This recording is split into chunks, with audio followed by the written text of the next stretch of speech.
Body hurts, we all hurt. How does the situation in Pakistan with Imran Khan have an impact on our ummah and in Palestine in particular? I think that one of the greatest tragedies, in my opinion, that colonization inflicted on us was not just the physical aspect, but the mental aspect. What colonization did was it disconnected us as a body, it tore our limbs from each other, and our memories became disconnected from each other. When I read Ibn Kathir or Ibn Khaldun or Ibn Taymiyyah and their scripts, they talk about the politics of the ummah from Morocco all the way to Jakarta and beyond. For them, it's just normal. We are one ummah. It makes sense that someone from Tunisia knows about the affairs of Pakistan. It makes sense that the Pakistani talks about Saudi. It makes sense that the Saudi talks about Malaysia. One ummah, one brotherhood where we all influence each other. When it comes to Imran Khan, let me be brutally honest. Imran Khan burst onto the scene. And when he gave his speech in the United Nations, he was a wonderfully eloquent advocate for the Muslim causes. In Azerbaijan, secular Azerbaijan, when they liberated Nagorno-Karabakh, Imran Khan's influence was so effective in going beyond the ethnic and nationalist lines that Azerbaijan, in their celebrations, they lifted 3 flags. Turkey, which gave them the drones, Azeri flag and Pakistani flag. When Imran Khan emerged onto the scene, there was a shift in the Muslim world that culminated in the Kuala Lumpur summit in 2019. The Saudi Crown Prince and the UAE were so terrified of the Kuala Lumpur summit because they believed if Imran Khan went and attended, Imran Khan would lend a Muslim legitimacy to this conference that was designed to rebuke the de-Islamization policies of UAE and Saudi Arabia, which were looking to introduce alcohol, looking to introduce OnlyFans model concerts, which were looking to introduce casinos into those areas. The Saudis, they threatened Imran Khan. They said, Wallahi, if you go to Kuala Lumpur, we will cut our investments to Pakistan and we will kick out the Pakistanis from Saudi Arabia and you can deal with it. Pakistan must be dependent on us. It cannot be equal to us. Imran Khan, the potential that he was about to bring in terms of establishing an independence. Remember, at every OIC meeting, Imran Khan would bring up 2 topics, Kashmir and Palestine. The reason that troubled Saudi and UAE so much, there are many people who think Imran Khan was just words. If he was just words, Saudi UAE would not have celebrated his toppling, nor would the US representative have said to the establishment in Pakistan, get rid of him and all will be forgiven. The Imran Khan's words were having such an impact, the way your words are having an impact on Biden, Blinken and the shift in public opinion, that Imran Khan was bringing up Kashmir at a time in which Saudi and UAE were trying to get warmer ties with India. Remember, when Indian Prime Minister Modi's official insulted the Prophet Muhammad sallallahu alaihi wasallam and Sayyidina Aisha radiallahu anha, Modi panicked so much that he issued an unprecedented statement. He said, we respect all religions. His party had never made a statement like that in their entire history. They commissioned an article in Oman and other Arab capitals desperately trying to defend Modi and saying Modi had kicked out the official. Modi was worried that there would be a boycott and that the Muslim nations would punish India.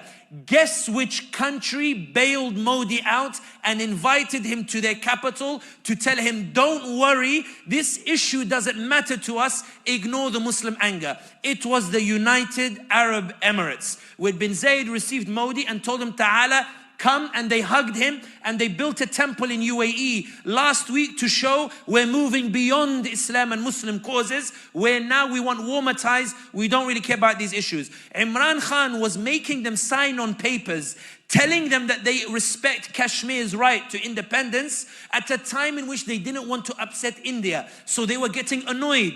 Imran Khan kept bringing up Palestine at the OIC and making Saudi and UAE sign on a commitment to Palestinian liberation at a time in which UAE and Saudi were trying to get close to the Israelis. They told Imran Khan, listen, calm down, bro. I'm trying to get close to India and Israel. Why do you keep bringing up these issues? Why do you keep talking about it? The Saudis were getting them not to talk about it. We brought Iggy Azalea and Shakira and Mariah Carey to get them to forget about Palestine, Kashmir. Why are you bringing it up in the OIC? The UAE said we're building casinos and the like to make them forget about Palestine and Kashmir. Relax, why do you keep talking about it? Take a few million and shush. And Imran Khan said, I'm not gonna shush. Then Imran Khan made the greatest crime in Pakistan.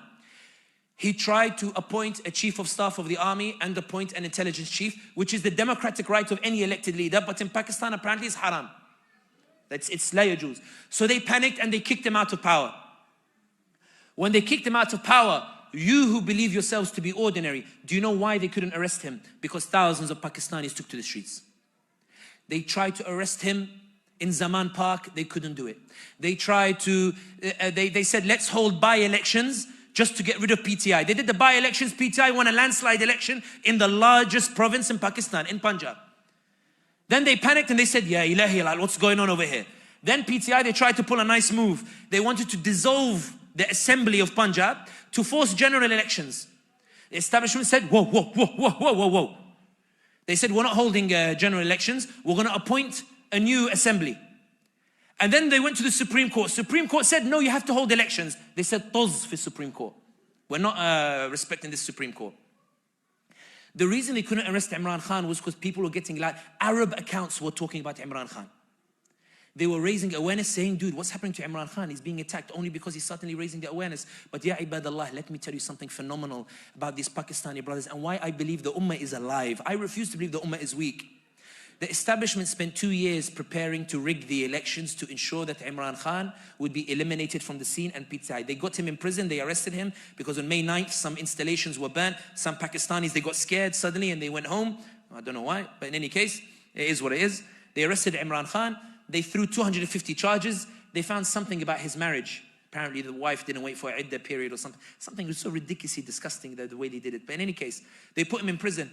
And they tried to rig the elections. But this is the point I was making about social media. When I said earlier that they can shadow ban thousands of accounts, they can't shadow ban millions. They can't shadow ban millions of accounts. They can't shut down millions of voices. Because when they tried to rig the elections, what the Pakistanis did was, they went and voted for independents who are from Imran Khan's party. And they came first. They started rigging in broad daylight. I went to bed and there was somebody leading with like 180,000 votes. I woke up the next morning, they reduced it to 90,000 votes. It was rigging in broad daylight. But they were so clumsy at rigging that even international media came out and said it's clearly a rigged election. The reason I give you this context is one, please read about what's happening in your ummah. Please learn about what's happening in your ummah. Please start to take an interest in the communities in your ummah. Please learn to talk about your ummah the way you talk about American football or basketball or the like. Please learn about your ummah and learn about it. But also, in my opinion, if Imran Khan was in power, I think there'd be a much louder voice for Palestine. I think if Imran Khan was in power, there would be a greater shift in the Muslim world that Erdogan would be encouraged to pursue as well. So would Malaysia and the like. I think that Imran Khan in those 3 years showed what the potential huge change can happen in the Muslim world. That's why I believe he was toppled. But more than anything else, it's not just about Imran Khan. What we're seeing in Pakistan is a revolution by the people to push back against an establishment, to say to them absolutely clear, Pakistan was not supposed to serve an establishment, it was supposed to serve the Pakistani people. And for those who say, Sami, but all this is just Pakistan, what does it have to do with me? Ibadallah, I'm proof of it. I'm an Arab. The reason I know so much of what's happening in Pakistan, including the fact they kidnapped a guy called Usman Dar for 20 days. And then he pops up after 20 days on TV and says, Imran Khan told me to go burn military installations. So like clumsy the way they did it. Why does an Arab know this? Because Imran Khan's message resonated. Why does an Arab know this? Because Imran Khan made Pakistan relevant to us. Imran Khan showed us a vision where Pakistan is a key part of the ummah.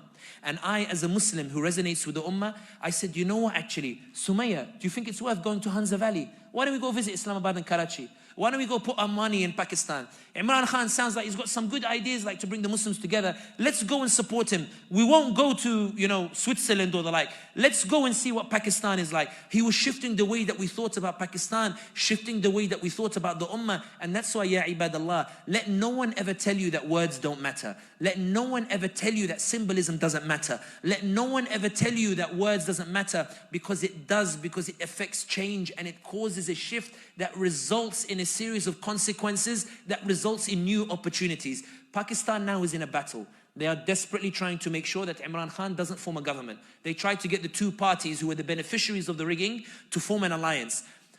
There are people who won because of rigging who have resigned their positions openly saying, I won because of rigging. I don't want to take my position like that. Pakistan is in chaos. If you want to do something for Pakistan, go and tweet about it. Go and talk about it. Go and raise awareness about it. Go and lend your voice to them. For wallahi, your voice is what upsets the establishment, because they've been humiliated so much so that the US, which was happy to see Imran Khan topple, has issued a statement saying that it's expressing concern about what's happening in Pakistan. They're not actually concerned.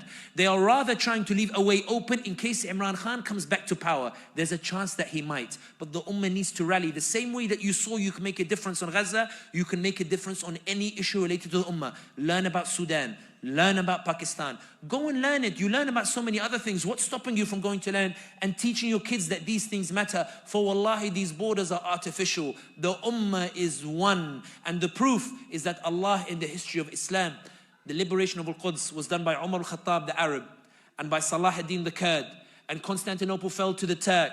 And we have the most profound scholars in our history like Baba Ahmed from the West African kingdoms. And we have some of the greatest poets and scholars from modern day Pakistan and India. And we have the Mughals, and we have those from Malaysia and India. Every single ethnicity contributed to Islam, because for them Islam was not ethnocentric. Islam was beyond that. Islam was anybody who said, I'm a Muslim. That's why our armies were composed of people from everywhere. Ibadallah, when did the ummah start believing these borders that were made? Let's look beyond it. Let's learn about it. Because wallahi, in my opinion, if the Pakistanis win in Pakistan, there will be a domino effect on the rest of the Muslim world, inshallah.